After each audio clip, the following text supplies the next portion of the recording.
صحبت کنیم اینه که برای بارگانیش مثل موضوع هفته باشه خیلی معنی داره اینجوری سشن مثلا همینجوری بخواد یه چیزی رو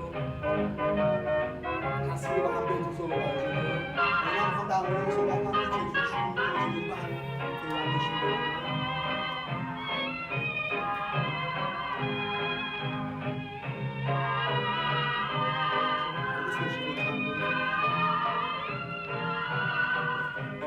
معمولا توی سینما معمولا اینجوری دیگه معمولا که با نمای معرف شروع میکنن نمایی که ما آشنا میشیم با فضا مثلا چیزی ولی بارگانیچ این کار نمیکنه بارگانیچ به درستی اول که این فیلم چیزه اگه رمان چیز شده برداشت شده یه خود تغییر شده اسم رمان هست عادی پری اسم کارکتر جایی که من عادی پری اسم رمان عادی من این درست اسم گوشه پیدرمون بعد برای ساختن این فیلم با اورسون خیلی مشورت کردم اون فوتیج دست من نمیخوام بهش بدم با اورسون بهش یه راهکارایی میده اورسون مثل سنگیش بوده مثل هیچکاک مثل جان فورد مثل و خیلی تحت تاثیر قرار گرفتن تارانتینو گوش هرمنش گفته که من مصاحبهش گفته که من تحت تاثیر مصاحبه بارگانیچ به فیلمش بودم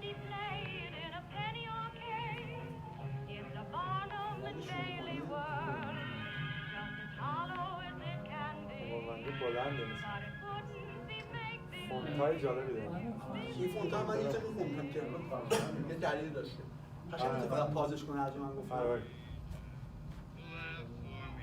من پازش کنم ما اولین نما رو خیلی قریبه اینجوری سینما شروع بشه خیلی قریبه با یه کلوزآپ معمولا حالت یادم میخواد نشون بده ولی بارگانیچ خیلی جسارت داره خیلی قدرت داره همونی که خشایار گفت من فراموش کردم رو کامنتایی که داره چیز کنم یه توضیحاتی بدم خیلی جسارت داره رفته سینمای کمدی حرف انتخاب کرده برای که اون موقع هم خیلی چیز بوده دیگه راحت نبود اینو ساختن خیلی پافشاری کرده پرودوسر پیدا نکرده و حالا با این شروع کرده دیگه یه دلیلی داره دیگه این اولین نما خیلی مهمه قصه در مورد این آدمه حالا پلی میکنه به تیان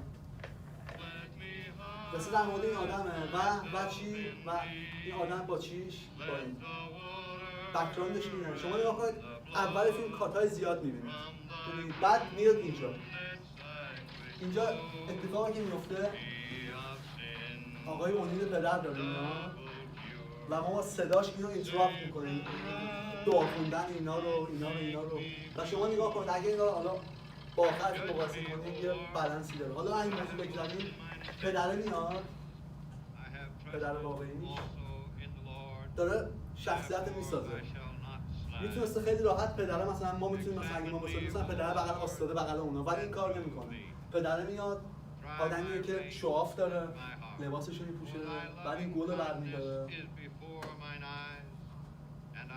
اینجا شخصیت چی این داره نشون میده داره کم کم میسازه دیگه داره کم کم میسازه ولی نگاه هم کنید دیگه و نکته دیگه اینه که از پشت وارد میشه از پشت وارد این صحنه میشه بعد حالا در مورد این اگه بخوام صحبت کنم دخترها سفید پوشیده همه سیاه پوشیدن هیچ کس دست دختر نگرفته با همه فاصله داره و اتفاقی میفته اینجا نگاه کنید این نماد جامعه هست وقتی دیالوگ شروع میشه اگه سابتایتل هم میتونید راه کنید این کار کنید دوربین نیاز اینا به درستی از دختره حرف میشه و ما قصه دختره رو میفهمیم که مثلا چه رابطه‌ای داره مامانش کیه این کیه اون کیه چه اتفاقی میفته من به خاطر این چیزی رو دست ندارم Seems you got the child's jaw. No, ma'am, just a friend. My mom just passed. Ever a child needed a friend. ببینید بعد حالا میره روی این دیگه. بعد یه چیز دیگه هم هست تو این موضوع دیگه. توی فیلم مرد است که میاد سمت دختر، نه دختر سمت مرد. این از همون اولش معلومه که یعنی قراره که این اتفاق بیفته. و این نشانه‌هایی که مثلا میبینید این دوباره یه چیز دیگه یه دیالوگ دیگه که ما داره به ما مرد رو معرفی میکنه. مثلا اصلا مرداش مهم نیست که مثلا این زنه مرده زنده است چیه مرد فقط دنبال منافع خودشه ولی یکم آدم خوبیه.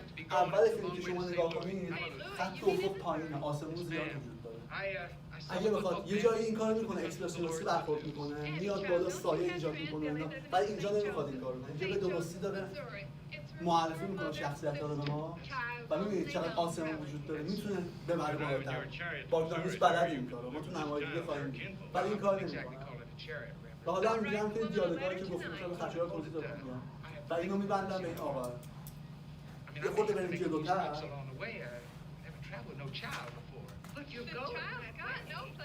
هر چقدر میریم جلوتر، حالا در مورد دختره هم هست دیگه. مهدی خود میره عقب، یکم مرقب، یکم. چند ثانیه؟ همینجا. میبینید چقدر کات داره؟ کات میزنه. وقتی با هم مخالفن هی کات میزنه. وقتی با هم موافقن دوربین توی یه نماز. توی یه کات اینا رو میگیره. از اون هم شروع میکنه. از این موتیفه. این جعبه و رادیو و اون همشون کار دارن. و اون کلاهه. و اون کلاهه حتی تو عکس مامانم اون کلاه سرشه. حالا این فوتوژه در مورد کلاه توضیح مفصل میدم. شما نگاه کنید اینجا دیگه اینا توی یه قابن. و دارن با هم گفتگو میکنن. هیچ کاتی وجود نداره چون همسوان. اوکی. حالا کجا کات اتفاق میفته؟ وقتی میرسیم دوباره اون 200 دلار. دیگه بارکنامیش به درستی توی قاب اینا رو نمی‌کنه. کات میکنه از این به اون اون به این به اون و این کار ادامه میده. اوکی. نمونه دیگه‌اش کجاست؟ توی رستورانه. توی رستوران کاری که میکنه وقتی در این حرف میزنن در مورد مثلا چیز و اینا خیلی نایسه توی قاب آروم نشسته و نشونشون میده. ولی دختر میگه 200 دلار بده همش کاته دیگه ما توی نما نمیبینیمشون. این یه کات از این به اون از این به این. یه خشونت چیزو داره، خشونت دیالوگو به تصویر میکشه.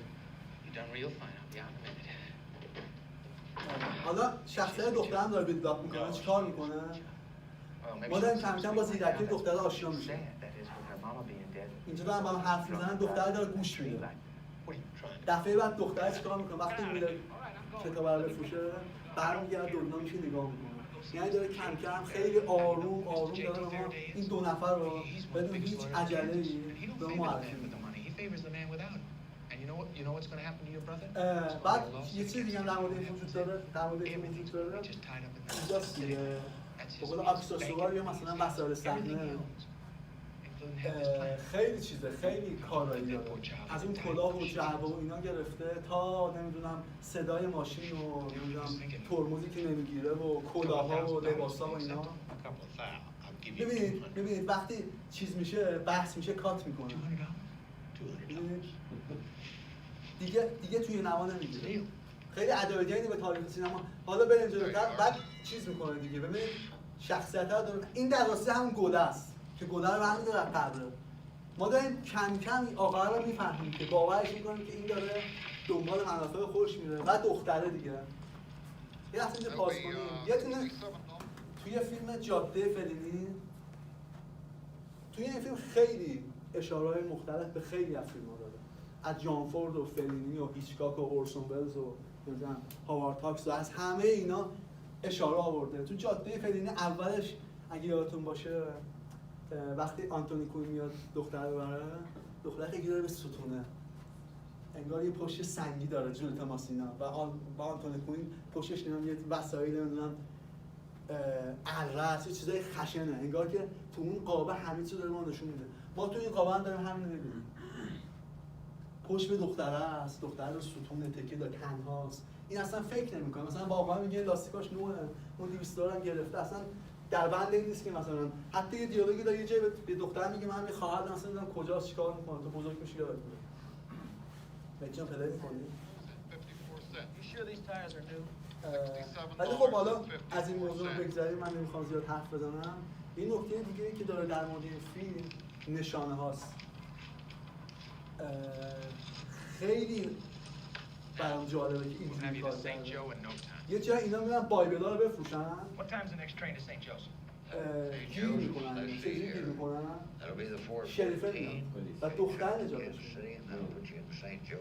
یه چیز کوچولو انگار در ذهن ما رو میگن تو هالیوود باید مثلا یه اتفاق باید یه 2 دفعه 3 دفعه اتفاق بیفته تا ذهن ما آشنا شه. ما دارن آروم این صحنه اگه میتونی خود رو عقب‌تر یه چند ثانیه یکم عقب‌تر همینجا همین یکم برو عقب‌تر بزن همین پازش استاپ کن اینجا اورسون ولز همشریکه. ادای توی اولین بار عمق میدان اورسون ولز توی فیلم همشریکه میذاره، دوربین رو میذاره، داره با مادر حرف میزنه، بعد پشت پنجره بچه داره برف بازی میکنه. exactly the same دقیقاً همینجاست. این خیلی خیلی شبیه اون صحنه اورسون ولز. میگم حالا اورسون ولز هم تو این فیلم نقش داشته دیگه. حسین این فیلم هم تو 1973 رنگ بوده تو سینما. عمدن این کار کرده و به پیشنهاد اورسون ولز سیاسی کرد و فیلتر قرمز. حالا من خواستم این بهتون نشون بدم. بعد در مورد ادای دینا یکی کردن، مثلا تو جاده دارن میرن، یه آدم فقیر واسطن، یاد همون جوری که اومانی گفته جان فورد میفته. یه جای دیگه وقتی میره میخوابه دوربین بالا سایه شهیدی افتاد. فیلم اکسپرسیونیست، فیلم‌های چاینا تاون و محله چینی و اینا دارن میفتن. بعدش دیگه در مورد دزد و پلیسه، بازم مثلا اون فضای تاریک. بعد ادایدن به هیچکاک وقتی چیز میکنه، حالا من نمیخوام دیگه زیاد رو تصاویر صحبت کنم، وقتی که آقا رو چیز میکنن سرش کلا میزنن میگن ما ویسکی رو خوش میکنیم، ویسکی رو خودشو، وقتی دوربین میره همه ما میخندیم، ولی اون مرد تو با صدای درخته اینجوریه. این خیلی هیچکاکیه. کار دیگه ای که میکنه ادایدن به سینما هیچکاکی اون جعبه است. وقتی آقا میره پلیس جعبه رو واکنه همه میکنن دو رفته. دقیقاً تو اون فیلم پله چیه اون یارو فیلمش فرنزی فکر میکنم میاد روی اون لیوانه وای میسته، بعدش میره عقب فکر میکنه لیوانه سمی توش چی نیست. خیلی میگم انقدر این چیز داره رفرنس میده سینمای قبلش و بعدش هم سینما خیلی از این چیز گرفتن. همونجوری که اشاره کردید خیلی از سینمای باگدانیچ وام گرفتن. اگه بشه آخرش هم نشون بدیم که آخر فیلم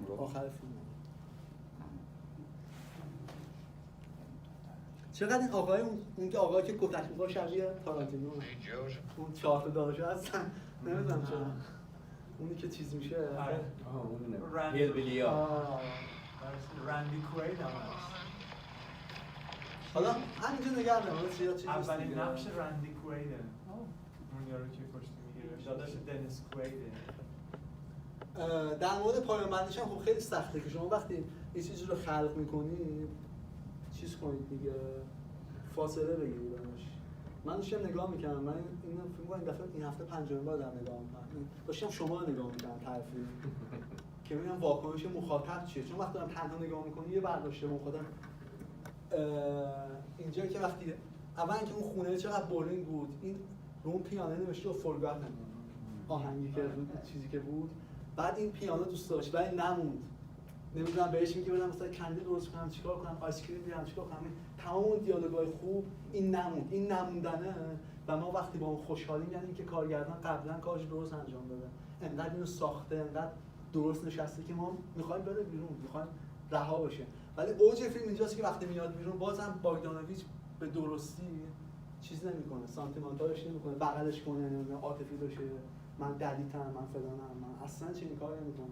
دوباره برمیگرده و اول اون دایره شکلی رو حفظ میکنه، میگه اون 200 دلار من بده و بازم این حقه هست دیگه. یه جای دیگه هم فیلم با هم حرفشون میشه، میگه به اون فقیر رو کمک کنی، بعد میگه که از 200 دلار خودم بده، دعواشون میشه، میخواد جداش از هم دیگه، میگه ایستگاه قطار درست من برم و اینا تو همون چیزه دوباره یه بیزینسی راه میکنم، میگه یه شهر اینجاست، دوباره همین اتفاق اینجا میفته. فیلم خیلی اتفاق قرینه داره، خیلی زیاد، نما به نما میشه نما صحبت کرد. فقط من اون خانمه رو بگم، اون خانمه‌ای که مدلین کان، اولین باری که این آدم میبینی، اولین باری که با این کانسپت آشنا میشین کجاست؟ دختر رفته یه جایی داره چیزی میگه، پشمک میخنده، بعد میاد میبینه مردم صف واسطن این تایتل رو زدن و این مردم اونجا میاد بیرون، اگه بتونه پیدا کنیم، حالا من وسطایتونه، مردم اونجا میاد بیرون و اینا میفهمیم که این رقاص اونجا یه کاری میکنه. آره ببین اینجا اسم اونجا حرمسراست دیگه. بعد این تریک هم خیلی خوبه دیگه، از باقای میگیره، چقدر نوعه، همین الان میتونم این کار تو خیابون انجام بدیم.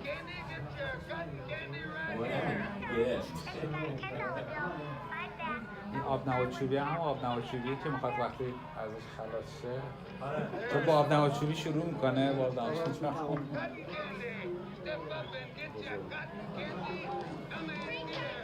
بعد خیلی جزئیات داره. مثلا اونجا که میره به فقیر رو کمک کنه، میره باربر بفروشه پول ندارن، مرده خارج از قاره و سیاهه و این با سر بغل دوربین داره اینو میگیره، اومده رو دوباره شاک عضوی رو زانو داره اینو میگیره. شما نگاه کنید اینو، اولین باری که ما ببینیم اینو رسیده. بعد حالا تو فوتر دستش توضیح میده که این دیالوگایی که این خانم گفته نمیخواست بگه همینه. این اولین باری که ما اینو می‌بینیم. تو نمای بعدی داره اینجوری میاد زنه. اونم دو تا چیزام دستش با اون پسرم دنبالش دقیقاً همین. از همینجا میاد. انگار که یه شوه. حالا قبل از این داشتم ببینم کی میگفتم. قبل از این وقتی آقا میاد با یه زنی رابطه داشته میاد تو خونه، این بیدار خوش میزنه به خواب. نور رو اینه. آقا میره میخوابه رو آقا سایه است. و این پا میشه میره جلوی آینه و مثلا نمیدونم چیزو میزنه و فلان و این کارو میکنه. خیلی نشانه زیاد داره دیگه. خیلی جلسی هم توشه. چی؟ یه حالت جلسی هم. آره. بعد آره که به خودش اسپری میزنه جلوی آینه خودش چیز میکنه. فکر میکنم دیگه کافیه دیگه، بنزه کافی ما صحبت کردم در موردش. میخوام فوتاژ رو اگه بشه ببینیم. برو تو چیز میگی اسپشیال فیچرز نه. آره. نوع قصهش باعث شده بود که اصلا به جنسیت بچه یعنی جز همون نما فکر نمی‌کنم جای دیگه، چرا یه دونه هم یه جای دیگه بود، فقط این دوتا بود که به جنسیت بچه پرداخته بود که دختره. یعنی شاید واقعا فقط همون قصه $200 قصه اون باعث شده بود که این اینجوری بره پیش، یا شاید نوع بازی بچه، چون از بچه‌ها وقتی که می‌خوای بازی بگیری، بچه‌های زیر 10 سال وقتی میگی قصه رو براشون تعریف می‌کنی و بهشون میگی که این شخصیت اینه، حتی اگه سابقه بازیگری هم داشته باشن، جوری میرن تو اون قالب که جز اون حالت جای دیگه کار دیگه نمیتونن بکنن و همیشه همون رو دارن، یعنی همون نهادینه میشه توشون تا آخر قصه، چون فکر میکنن که چون اون چیزا رو ندارن، ارتباط بزرگسال رو ندارن که میدونی قصه زیاد ندیدن، زیاد نشنیدن، زیاد تجربه نکردن. برای همین وقتی که بهشون میگی که این قصته مثلا اینجوریه براش تعریف می‌کنی که مثلا تو این شخصیت رو داری، اینو نداری، دیگه هیچ جا اصلا نداره. میدونی منظور منو میگم، یا شاید چون اون بچه، چون که فکر کنم بازی اولش بوده. خب اگه در مورد بازی در ویدیو صحبت می‌کنیم، واقعا در مورد بازی که این پدر کارگردان در آورده. یه نما رو 2 روز گرفتن، 2 روز. کارگردان حتی پدر این در آورده داستانش. نه یه دلیلی داشت داخل این کار کرد. حالا چون پدرش کدومشون می‌خواد؟ فکر می‌کنم اینه. با پدرش هم بازی The next picture show. نه اینه فکر می‌کنم. نه اون که کامنتری روی که صحنه. کامنتری. اینه. من چون نمی‌دونم. یکیش برو تو آره تو این آره. فکر کنم 2 تا اسپال داره. Just because a man meets a woman in a barroom don't mean he's your pa. We got the same job. Lots of people got the same job. 283, Baker, take 2. صدا بدیم. The last picture show and What's Up Doc have been released, and they're both very successful. In fact, they were both on the top 10 variety box office list. So I was very happy, and I was also in demand.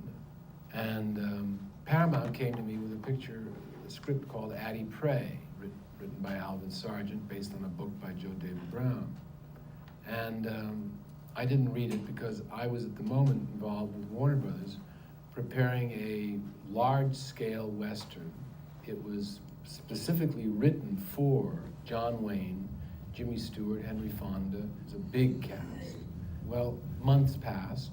The script was finished, or at least it was finished first draft. John Wayne turned it down. So sometime toward the middle of the year, I was without a picture to make. And Paramount came back and said, now you're not doing the Western, will you reconsider Addie Pray? So I read it, and I thought it had some promise, but I wasn't sure if it was something I should do. And I asked my ex-wife, Polly Platt, who worked with me on the other 3 pictures I'd made, to read it and see what she thought. Well, she said she thought I ought to try it, and I said, why? And She said, you know, you have 2 daughters, and it might be interesting to you to do a father-daughter story. I thought that was a good reason. She said, you know, if you decide to do it, I think I have an idea of somebody who could play the girl, Tatum O'Neal. I told him about Tatum. I imitated her whiskey voice. I read a couple of the speeches from the script to him the way she would. He took my word for it, and right there his eyes lit up and he said, we'll do that and we'll have Ryan play the father. I had done What's Up Doc with Ryan. We got along well, and I liked him. And I went to confirm my suspicion about Tatum. Of course, she'd never acted. She was about 8. I went down to visit her down in Malibu, where Ryan was living. So I came in and met her, and she said, hello. She has this deep voice, you know. And Ryan says, gee, you're looking good. You know, you ought to come out here to the beach and run on the beach, you know, be good for you. And Tatum says, oh, Dad, he's not the type. Why do you say that, Tatum? Why would you say that? And she said, oh, well, you never take your shoes off, or, you know, always keep your shirt on. And I looked at Ryan and I said, she'll do. And that's how she got the part. I thought if she was that mature to make such a correct call about me being a New York kid, she'd probably be all right. And that's what happened. So then we talked to Paramount, and I said, want Ryan and Tatum O'Neal. But we went around and around about it. I said, well, I'm going to do it with them, or I'm not going to do it. And we did it. That's how it got started. How come you're taking me? Huh? How come you're taking me? Alvin Sargent, who was the screenwriter of the picture, we had a long meeting. When it was over, he said, I just want you to know that you made the archetypal director's remark. I said, really, what did I say? He said, you said, Alvin, it's a very good script, it just needs a total rewrite. And I guess we did, but not entirely. But the script began in a movie theater where Addie is watching Shirley Temple on the screen, and somebody comes and tells her, Addie, your mother died. Well, I thought, you know, let's just go to the funeral. And we find out it's her mother at the funeral. Frankie Roosevelt said we gotta look out for him. I don't care about Frankie Roosevelt. But he says it. That's so? And the other big thing we changed in the first act was it didn't have an ending, the first act. We needed to have a scene. And I said to Al, I said, you know, can you write a scene where they are in the car or something and they're fighting, they have a big argument. There's a dink on Lincoln who can take me to Lincoln. You bet I will. And then they make up, and then they're closer than ever, and that's the end of the first act. And you sort of get, okay, they're gonna go on together. Let's go! Hurry up, Doctor. This baby's got to go winky-tinky. There was a big section in the book about Trixie Delight, and the whole thing about meeting Trixie and him getting infatuated with Trixie, and then Addie maneuvering her out of the picture and all that in a hotel. All that was not in the script. And I said, let's take that whole sequence and let's make that the second act. Come on. The whole last half of the book was Addie at a house with an older woman, and it's a whole other story. We didn't want to use any of that. So we didn't have an ending. And we went to Kansas to shoot without really an ending that anybody was that happy with, which is always a little nerve-wracking, but that's how we started shooting with that kind of situation. What I do when I'm doing a period picture, I always look to see what songs were popular in that year and the preceding few years. Since I had zeroed in on 1935, I looked at a lot of song titles, and I have this book that has a list of all these songs. I come across a song title, It's Only a Paper Moon, written by Harold Arlen and Yip Harburg, who wrote Over the Rainbow. It's Only a Paper Moon, and I saw that title, and for some reason those 2 words, Paper Moon, just jumped out at me. And I thought, that's a good title. I didn't like the title, Addie Pray. It was the name of the book. I didn't like it. It sounded like a snake or something. So I suggested this to Paramount. I said, I think it was Frankie Blount. So I said, don't you like this title, Paper Moon? He said, what does that mean? I said, well, it's better than Addie Pray. He said, well, Addie Pray was a bestseller. I said, how many copies did it sell? He says, 100,000 copies in hardcover. I said, well, boy, if we get 100,000 people to see the picture, we're really gonna have a hit. He said, all right. I said, let's not talk about it right now.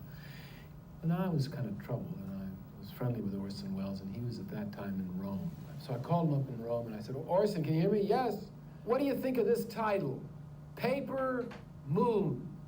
There was a pause. And then he said, that title is so good, you shouldn't even make the picture, just release the title. So I called Alvin Sargent. I said, Alvin, remember those cutout paper moons they used to have in carnivals? You know, you sit in the moon, have your picture taken. I said, Polly has a photograph of her father sitting in one of those paper moons. He said, yeah.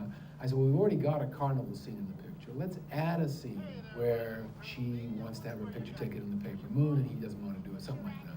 He said, why? I said, well, then we can call the picture Paper Moon and nobody will wonder why. He said, okay. And that's how we got the title. And of course, when the book was reissued, at that time, it came out as Paper Moon. Hey now, I thought you were going to sit in the moon with your pa. He ain't my pa. I think one of the things that Peter liked about how they made films in the old days was that it used to be sort of a ensemble cast, an in-house cast that were used from movie to movie, sort of a theater group of people that were like a big family. And certainly we started doing that on Last Picture Show and on What's Up Doc, and we brought almost all the same actors from What's Up Doc into Paper Moon, and then of course we added Tatum. Now come on down to the car and let's all be friends. You see me smile, come on, let's be Dear friends. Madeline Kahn, she'd come to see me when I was casting What's Up Doc, and I went to New York to see some actors. I just met with her, and I thought she was just funny. And she kept saying, why are you laughing? I said, you're funny. She said, oh, I am. She didn't realize how funny she was. So she was introduced to the screen on What's Up Doc, and she was very successful in that. And then when we added Trixie Delight to the movie, she was my first choice. We didn't read her, we just said, you want to play this? She said yes, and that was that. Everything's going to be all right. You just let me do the talking. John Hillerman, he and I knew each other from when I was 18, way back in New York. We both worked at Joe Papp's New York Shakespeare Festival in Central Park. We were both sort of glorified extras. And he played the teacher in the Last Picture Show, and then he played the hotel manager in What's Up Doc. Those were his first two pictures. I thought he'd be right to play the bootlegger, and then since the bootlegger and the sheriff, they were brothers, I had the idea to have the same actors play both parts. Where you headed? We shot those two sequences a few weeks apart so he could lose the weight. He had to really gorge himself to gain weight for the bootlegger, and then he had to work like hell to lose the weight. Let's go. Make him say K for old Leroy. Randy Quaid was another actor we introduced in the Last Picture Show. He was a wonderful natural actor. So I had a small part in What's Up Doc where he played a professor, and then he got a big part in The Last Detail with Jack Nicholson. So he was getting ready to do this, and we were casting Paper Moon, and we couldn't find anybody who was right to play the hillbilly. So I called Randy and I said, listen, I know you're a star now, but do you think you could play a smaller role for me just to kind of, oh, he said, yeah, of course I'll do it. So he came down and shot. We had Randy play that part. It's a short scene, but it was very important, and he was terrific. P.J. Johnson played Trixie's maid, and we saw about 7 girls. They were okay, nobody was great, they all did readings. P.J. came in, and as she's walking, she's 16 years old, and she looks at me, she says, ooh-wee, you good looking. I said, I just got the part. That was it. I thought if that girl has the guts to say that, she'd be all right. Well, I'm going to have to be going. It's a long way to St. Louis. Where are we now? We just left Plainville. Me and my little girl are going to St. Joe. You gotta go through Paradise and Waldo and Luray and Luray, Lucas, huh? honey. The book was set in the Deep South. Polly and I talked about it, and we thought maybe it would be a good idea to move it from the South, which sort of was a little bit had been done a lot. Polly reminded me that when we drove across the country in the mid-60s, there were no hills in Kansas. And so we thought it'd be interesting to shoot a picture in Kansas because it's so flat. So we thought maybe we'd move the whole thing to the Midwest. I never forgot the landscape of Kansas and how lonely and how evocative it was. It was America with the weathered barns and these houses out in the middle of nowhere that had once been farmhouses. There were no trees anywhere. So I remembered this extraordinary landscape. And instead of looking for locations in the Deep South, Polly and the associate producer, Frank Marshall, who went on a location scout to Kansas and then eventually Missouri, and that's where we ended up shooting the picture. One of the great things about the towns that we were visiting is that they were untouched. It was important for us to find them, obviously, in a place that we could get to within an hour, and they were laid out in Kansas. I remember they were laid out on grids. It was very easy to figure how far away these towns were. So we picked our one base in Hayes, Kansas for all of the traveling farm stuff and small town stuff, and then we picked St. Joe, Missouri as our big city locations. Come on. Where are we going? We're gonna get us some fancy new outfits with this money you got from your Aunt Helen. All the stores were created. There were empty buildings, and we were able to collect, you know, counters and glass cases and so on and so forth. We literally had to build, not the exterior, but we had to build the interior of all of those shops. Another thing I did was make sure that all the cars were much older, because one of the things I noticed when I was in Kansas, this was in 1970 or 71, I noticed that no one in Kansas had new cars. Everybody had cars that were at least 10 years old, even then. I realized that I had to use things that were much older. I looked at all the photographs of old towns, and in the olden days, cars were parked head in, not parallel parked on the street. And I think that's one of the things that makes it look so authentic, is that the cars are all parked at an angle. But a little bit of progress had crept into St. Joe, Missouri, so we had to deal with things like parking meters and street lights and signs, modern signs, and they were extremely cooperative in letting us cut down the parking meters and take down the signs and everything, and as long as we put them back. In one case on the parking meters, we did put them back, but we put them back backwards, so we had to put them back twice. I always get a little nervous before the first day of shooting, a little apprehensive, you know. And then it's a strange thing, but I walk on the set and there's all the trucks and the crew and the cables and the dressing rooms and all that. And I said, what was I nervous about? This is home.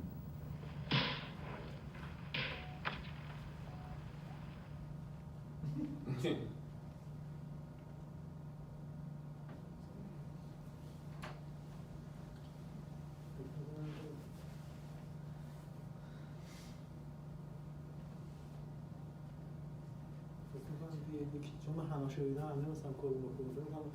حالا که دیگه وقت گذاشت، من فقط توضیح میدم که برای این فیلم می‌خواستن رنگی بگیرن، بعد با اورسون ولز صحبت کردن. اورسون ولز گفته که سیاه‌سفید باشه با فیلتر قرمز. بعدش در مورد حالا من چون همه اینا دیدم نمی‌دونستم کدوم، بخاطر این شک داشتم که اینم فکر کنم حالا به هر حال آره. بعد اورسون ولز بهشون میگه سیاه‌سفید بگید با فیلتر قرمز. در مورد اکتا خیلی مسئله داشتن. اونجایی که بابا وافل میخوره انقدر میخوره که حالش بد میشه. بعد یا اونجایی که با تو ماشین حرکت میکنن، چون یه دونه خیابون درست میکنن واسه فیلم برداری، میگه که اونجا اون 2 روز ما گرفتیم و این دختر دیالوگاش یادش میاد. مثلا یه 5 دقیقه است دیالوگ گفتن که با هم دعواشون میشه. یه تیکه اینجا میمونه. کات نداره. آره کات نداره. ماشین همینجوری میره. آره ماشین همینجوری کات هم نداره و این باگدانویچ اصرار داشته که این باید یه تک گرفته باشه و درست هم بوده کات داشته باشه. اون ضرباهن این فیلم کات معنی نداره اونجا. به خاطر همین 2 روز فیلم برداری میکنن، نمیتونن انجامش بدن. 2 روز بارون شدید میاد تعطیلش میکنن. بعد دوباره میان از اول شروع میکنن. سر بازیگری هم با این خانم خیلی مسئله داشتن. خانم هم با باگدانویچ مسئله داشت. خیلی همدیگه اذیت کردن. دختر خیلی بازیگوش بوده، گوش نمی‌کرد و حرفاشو و خیلی چیز بوده دیگه و خیلی باگدانویچ خودش مجبور شده که بره اکت کنه، مثلا بخوابه، بهشون یاد بده چجوری راه برید، مثل دسیکا توی فیلم بزرگ شدن. فوتیجش توی یکی دیگه هست. آره توی یکی هست. آره توی یکی دیگه هست. باگدانویچ به جای راین اونیل داره میخوابه، بچه بازی میکنه. آره. تمریناش هم هست. من اشتباهم یه فوتیج دیگه. حالا به هر حال دیگه حالا این دیویدیش توی لایبرری هستش، میتونید بگید فوتیجا رو نگاه کنید، چون دیگه کاری نداره این رو بره. اگه نکته چیزی هست که من در خدمتتونم، اگه نه که بریم سر بحث خودم.